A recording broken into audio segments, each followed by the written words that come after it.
As I was at the car wash this morning, I was looking at some verses so I could put together a video like this about praying and fasting. And I met a guy who sat down next to me and we ended up talking. He is going to bury a friend of his, a good friend of his today. He was very emotional about this. Was somebody he cared about. And we were able to talk about faith and church, and he is not currently committed to a church. And so naturally, I was able to invite him to Generations Church. The fact that I'm a pastor comes up, and that makes it a natural transition.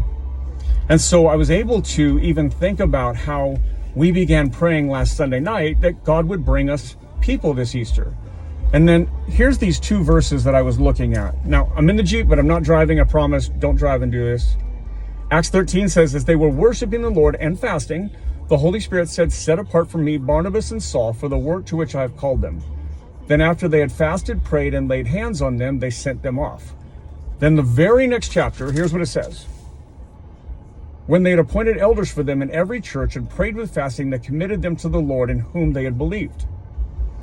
Here's what happens. In Acts 13, the church in Antioch, the leadership is gathered together and they're praying, or the church is praying, and they're fasting, and God speaks. Hey, set apart for me Paul and Barnabas. I'm going to use them to establish the gospel and establish churches in new areas. And then Paul and Barnabas go out and do that. After fasting and praying and the church laying hands on them, they send them out. They do that. They establish churches. And then after fasting and praying with those churches, they establish elders, and they hand off the leadership to those elders. Acts is this invitation into the early church to see the church as Jesus established it. And it's an invitation for us to compare ourselves and ask ourselves, what do we need to learn from it? And the thing I see that's consistent in the early church that is not consistent in our church today is prayer and fasting. We're not good, really, at either one. We've begun to pray, but now I'm going to invite you to the next step. Would you join me for a 24-hour fast?